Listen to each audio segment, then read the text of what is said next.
வணக்கம் மக்களே. ரேஷன் அட்டைதாரர்களுக்கு மிக மிக மகிழ்ச்சியான அறிவிப்பு வெளியாயிருக்கு. ஸோ பார்த்தீங்கன்னா உங்களுக்கு எந்த பிரச்சனை இருந்தாலும் ரேஷன் அட்டை இல்லை, அதற்கான ஒரே டைமில் பார்த்தீங்கன்னா உங்களுக்கு தீர்வு கிடைக்கும்னு சொல்லியிருக்காங்க. ஸோ அது என்ன அறிவிப்பு அப்படிங்கிற முழு விவரங்களையும் தெரிஞ்சுக்க வீடியோ கொஞ்சம் கூட ஸ்கிப் பண்ணாமல் கடைசி வரைக்கும் முழுமையாக பாருங்கள். இதுதான் முதன்முறையாக நம்ம வீடியோ பார்க்குறீங்கன்னா மறக்காம நம்ம சேனலை சப்ஸ்கிரைப் பண்ணிவிட்டு அந்த லைக் பட்டனை தட்டி விட்டுருங்க. வாங்க வீடியோக்குள்ளே போகலாம். குடும்ப அட்டையில் திருத்தம் மேற்கொள்வதற்காக சென்னையில் உள்ள 19 மண்டலங்களில் வருகின்ற பிப்ரவரி 8 பொது விநியோக திட்ட மக்கள் குறைதீர் முகாம் நடைபெறுகிறது.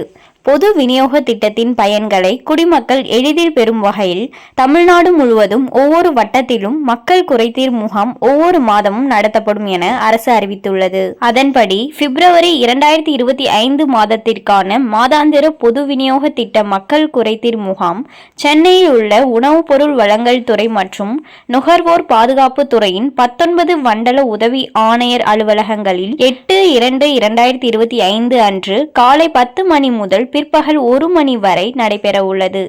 குடும்ப அட்டைகளில் பெயர் சேர்த்தல், பெயர் நீக்கம், முகவரி மாற்றம், கைபேசி எண் பதிவு அல்லது மாற்றம் செய்தல் உள்ளிட்ட பொது விநியோக திட்டம் தொடர்பான சேவைகள் மேற்கொள்ளப்படும்.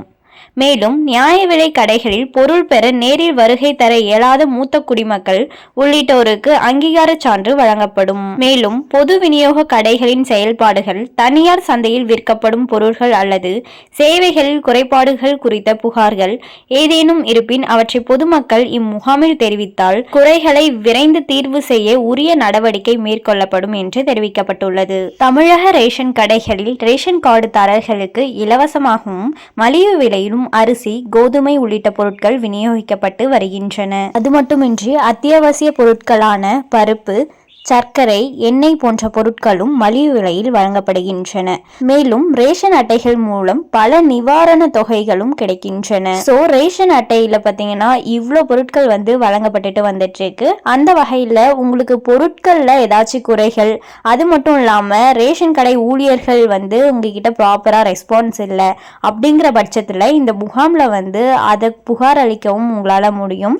அது மட்டும் இல்லாமல் உங்களோட ரேஷன் கார்டில் என்னென்ன குறைகள் இருக்கோ அதை எல்லாத்தையும் பார்த்தீங்கன்னா பூர்த்தி செஞ்சுக்க முடியும். ஒருவேளை நீங்கள் பெயர் மாற்றணும்னு நினைக்கிறீங்க, இல்லை யாரோட பெயராச்சும் சேர்க்கணும் இல்லை நீக்கணும், எந்த விஷயமா இருந்தாலும் பார்த்தீங்கன்னா இந்த முகாமுக்கு போனீங்கன்னா உங்களுக்கு எளிதான முறையில் சீக்கிரமாக இந்த விஷயம்லாம் பார்த்தீங்கன்னா முடிச்சுக்க முடியும். ஸோ இந்த குறைதீர் முகாம் பார்த்தீங்கன்னா மாதம் மாதம் நடைபெற்றுட்டு வந்துட்டு இருக்கு. ஸோ அந்த வகையில் பிப்ரவரி மாதத்திற்கான குறைதீர் முகாம் 8 நடைபெற இருக்கு. ஸோ யாருக்கெல்லாம் எந்த விஷயம் குறைகளாக இருக்கோ அதெல்லாம் பார்த்தீங்கன்னா இந்த முகாமுக்கு போயிட்டு சரி பண்ணிக்கோங்க. அண்ட் மேலும் இது போன்ற அரசாங்கம் சார்ந்த அனைத்து அப்டேட்களையும் உடனுக்குடனே தெரிஞ்சுக்கணும்னு நினச்சிங்கன்னா மறக்காம நம்ம சேனலை சப்ஸ்கிரைப் பண்ணி பக்கத்தில் இருக்க பெல் ஐக்கானை கிளிக் பண்ணி அதில் ஆளுங்கிற ஆப்ஷனை செட் பண்ணி வச்சுக்கோங்க. அப்போ தான் நம்ம அப்லோட் பண்ணுற வீடியோ உடனுக்குடனே உங்களுக்கு நோட்டிஃபிகேஷனாக சேரும். அது மட்டும் இல்லாமல் அந்த லைக் பட்டனை தட்டி விட்டுருங்க. தேங்க்ஸ் ஃபார் வாட்சிங்.